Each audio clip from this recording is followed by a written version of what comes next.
সামনেই আছে Republic day আর সামনে আছে ড্রয়িং কম্পিটিশানও। আচ্ছা, কম্পিটিশান বলতে মনে পড়লো কালকে ফাইন আর্টসের এক্সাম ছিল, মানে একটা ড্রয়িং সেন্টারে এক্সাম ছিল। নর্মালি ডিফারেন্ট ডিফারেন্ট ডেটে ডিফারেন্ট ড্রয়িং সেন্টারে এক্সাম পড়ে। নর্মালি জানুয়ারির লাস্টে বা ফেব্রুয়ারি আর মার্চের শুরুতেই ফাইন আর্টসের সমস্ত এক্সামগুলো থাকে, মানে ওই একদম পিআর থেকে শুরু করে 8th ইয়ার অবধি। কিন্তু এই যে এক্সাম কালকে হলো, কালকে এমন একটা টপিক দিয়েছিল, দেখো আমি যখন ছোট ছিলাম, যখন ফাইন আর্টসের এক্সাম দিতাম, তখন একটা টপিক দিত, ঠিক আছে, তার উপরে একটা কম্পোজিশন বানাতাম, করতাম ড্রয়িং, ঠিক আছে। কিন্তু কালকে যে টপিকটা দিয়েছিল, অ্যাকচুয়ালি টপিক দেয়নি, কম্পোজিশনটা দিয়েছিল, বলেছিল সেটা থেকে টপিক বানাতে।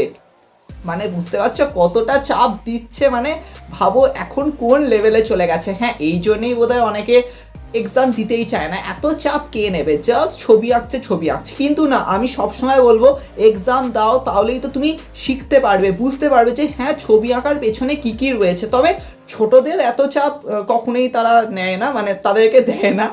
যখন বড় হবে, যখন 4th ইয়ার বা 5th ইয়ার 6th ইয়ারের সময়, তখন তোমরা চাপটা পাবে। কিন্তু হ্যাঁ, আমি ওই টপিকটাকে নিয়ে ডিসকাস করব, এরপরে ডিসকাস করব কিন্তু রিপাবলিক ডের ওপর কীরকম কাজ করা যেতে পারে। দেখো, গ্রুপ বি বা গ্রুপ সিতে তেমন রিপাবলিক ডের ওপর কাজ করতে দেবে না, কিন্তু গ্রুপ এতে ড্রয়াজু লাইক যদি দেয়, তাহলে তোমরা গ্রুপ এতে রিপাবলিক ডের ওপর ড্রয়িং করতেই পারো, খুবই সিম্পলভাবে। আগের বছর আমার ভাগ্নে যেমন ইন্ডিপেন্ডেন্স ডের ওপরে একটা ড্রয়িং করেছিল, ওটাও তোমরা করতে পারো। কিন্তু আমি ভাবলাম একটুখানি অন্যরকম কিছু করা যাক, মানে ওই বলছিল কিছু অন্যরকম করা যাক রিপাবলিক ডের ওপর। তো কী করা যেতে পারে, কারণ আগের বারেও নেতাজি আর গান্ধীজিকে এঁকেছিল, তো এবারেও কি করবে, চলো দেখা যাক।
আজকে ও খুব সিম্পলভাবে রিপাবলিক ডের ওপর ড্রয়িং করলো। হ্যাঁ, এই ড্রয়িংটায় কিছুই নেই, খুব সিম্পলভাবে জাস্ট তোমাকে ব্যাকগ্রাউন্ডে একটুখানি কালার করতে হবে, তারপরে তোমরা 10B পেন্সিল বা গ্লাস মার্কিং পেন্সিল দিয়ে তোমাকে পুরো ছবিটা কমপ্লিট করতে হবে, আর কিছুই নেই। তবে হ্যাঁ, এই ড্রয়িংটা তোমরা প্র্যাকটিস করতেই পারো, ডেফিনেটলি সামনে রিপাবলিক ডে রয়েছে, কম্পিটিশনে রয়েছে, তোমরা কম্পিটিশনে এরকম ড্রয়িং করো। দেখো ড্রয়াজ ইউ লাইক দিলে মানে যেমন কিছু আঁকলাম, হ্যাঁ যেমন খুশি আঁকো ডেফিনেটলি, কিন্তু তোমাকে ওই টপিকগুলোকে না পিক করতে হবে। আমি বাবা মায়েদেরকেও বলবো যে সবসময় আপনারা চেষ্টা করবেন কারেন্ট টাইমে যে দিনগুলো আসছে তার উপরে ছবি যেন আঁকে, সেটা সরস্বতী পুজো হোক, সেটা নেতাজি জয়ন্তী হোক, সেটা বিবেকানন্দ জয়ন্তী হোক, বা যে কোনো দিন, মানে যে দিনগুলো থাকবে তার উপর বেস করে যেন ও ড্রয়িংগুলো করে, তাহলে কিন্তু খুবই অ্যাট্রাকটিভ লাগবে, আর জাজও বুঝতে পারবে যে হ্যাঁ ও কীরকম প্র্যাকটিস করে। নর্মালি দেখবে অনেকে মানে যা পারবে তাই ড্রয়িং করবে, মানে যা পারবে মানে আমি খারাপ বলছি না, কিন্তু ডিফারেন্ট ড্রয়িং করবে, কিন্তু যদি তোমরা এই টপিকগুলোর উপর কাজ করো তাহলে কিন্তু খুবই নোটিসেবল হবে। তাই জন্য আমি বলবো যে তোমরা এই রিপাবলিক ডে ড্রয়িংটাকে প্র্যাকটিস করে রাখো, তোমরা বাড়িতে একবার দুবার এটাকে প্র্যাকটিস করো। মেনলি আমি বলবো কালারটাকে, মানে ব্যাকগ্রাউন্ডের কালারটা স্যার যেরকমভাবে দেখিয়ে দিয়েছেন সেটাকে খুব ভালো করে প্র্যাকটিস করো, স্টেপগুলোকে ফলো করো, কীরকমভাবে মিক্সিং করেছে, কীরকমভাবে একটা কালারের উপর আরেকটা কালার ঘষে ঘষে কীরকমভাবে মিক্সিং করেছে সেটাকে খুব ভালো করে ফলো করো, আর খুবই সিম্পলভাবে ও কাজটা করলো। দেখো কাজ যত সিম্পল হবে তোমাকে একটুখানি অ্যাট্রাকটিভ করতে হবে, অথবা তুমি খুব ভালো মানে কম্পোজিশন বিল্ড করলে সেক্ষেত্রে তোমার কালার যদি খুব ভালো নাও হয়, যদি খুব ভালো মিক্সিং নাও হয়, সেক্ষেত্রে খুব ভালোভাবে তুমি টপিকটাকে ডিফাইন করেছো তার জন্য তুমি উতরে গেলে, এরকম একটা ব্যাপার থাকে। তো সেক্ষেত্রে আমি বলবো যে খুব সিম্পলভাবে কাজ করো, কারণ তোমরা ছোট, তোমাদেরকে এগুলো জানতে হবে, এগুলো শিখতে হবে। যখন বড় হবে তখন তো চাপ খাবে, সেটা অন্য ব্যাপার না, আমরা আছি, আমি তোমাদেরকে প্র্যাকটিস করাবো।